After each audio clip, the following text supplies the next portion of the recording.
sanitaire, nous avons été essentiellement impactés par les cas les plus sévères et qui étaient hospitalisés.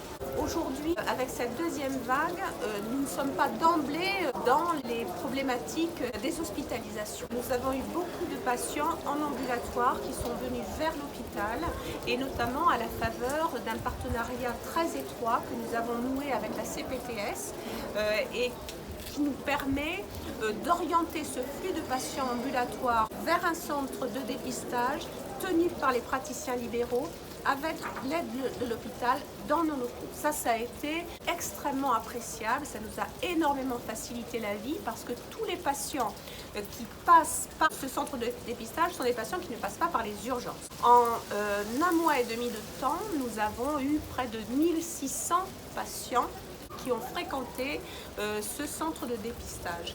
Alors, pour la deuxième vague, l'enjeu, c'est de pouvoir se consacrer autant aux patients Covid négatifs qu'aux patients Covid positifs. C'est-à-dire que là où nous avons déprogrammé la plupart de nos activités, en tout cas toutes celles qui pouvaient l'être en première phase, aujourd'hui on nous demande d'accueillir autant les patients non Covid que les patients Covid. Nous devons maintenir une activité chirurgicale, nous devons maintenir l'accueil des patients porteurs de maladies chroniques parce que ces 2 mois où ils se sont sentis éloignés de l'hôpital ont provoqué quand même des conséquences parfois un peu délétères. Et puis l'autre fait majeur également, c'est la grande fatigue des personnels.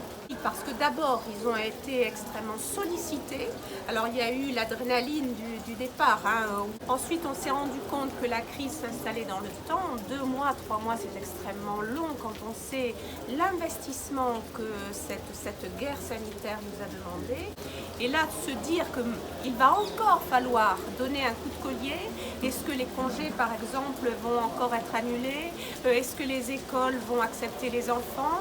Enfin, il y a un certain nombre d'incertitudes qui fragilisent des professionnels qui sont déjà fatigués.